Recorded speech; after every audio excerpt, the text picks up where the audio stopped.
পচনের হাত থেকে রক্ষা করে বিশেষভাবে সংরক্ষণ করা শবদেহকে বলা হয় মমি।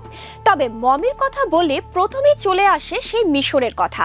মিশরের ফারাও ও রাজপরিবারের সদস্যদের মৃতদেহকে বিশেষভাবে জটিল প্রক্রিয়ায় ও ধর্মীয় নিয়ম মেনে সংরক্ষণ করা হতো। তারা বিশ্বাস করত এই দেহের মধ্যে আত্মা ফিরে আসতে পারে। হ্যাঁ, তারা এই বিশ্বাস থেকে এই মমিগুলোকে সংরক্ষণ করত। তবে অবাক করার বিষয় হলো এই মমিগুলো হাজার বছর পেরিয়ে গেলেও এখন পর্যন্ত অক্ষত অবস্থায় রয়েছে। তবে মানুষের ইচ্ছাকৃত সংরক্ষণ ছাড়াও প্রাকৃতিকভাবেও কিছু মমি রয়েছে যেগুলো এখনো সংরক্ষিত আছে। আর এই ধরনের মমিগুলোকে বলা হয় বগ মমি বা বগ বডি। এখন তাহলে প্রশ্ন থেকেই যায়, বগ বডি বা বগ মমি আসলে কি? প্রাকৃতিকভাবে তৈরি হওয়া মমি হলো বগ বডি বা বগ মমি।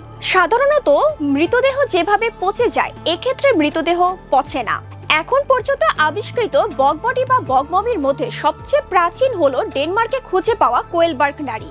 ধারণা করা হয় খ্রিস্টপূর্ব ৮০০০ বছর আগে এই নারী মারা গিয়েছিল।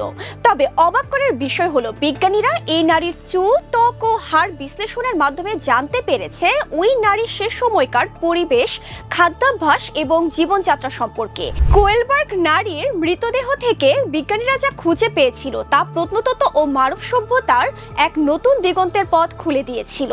সবচেয়ে বেশি বগ মমি খুঁজে পাওয়া গিয়েছিল ইউরোপে। কারণ কি জানেন? কারণ সেখানের পিট বা জলজ ভূমি। এর কারণ হচ্ছে ইউরোপের আবহাওয়া অত্যন্ত ঠান্ডা ও আর্দ্র, যা বগ মমি বা বগ বডির জন্য একটি আদর্শ পরিবেশ। পরিশেষে বলাই যায় দর্শক যে এই বগ মমি বা বগ বডি মানব সভ্যতা ও ইতিহাসের এক রহস্যময় অধ্যায়। ধন্যবাদ।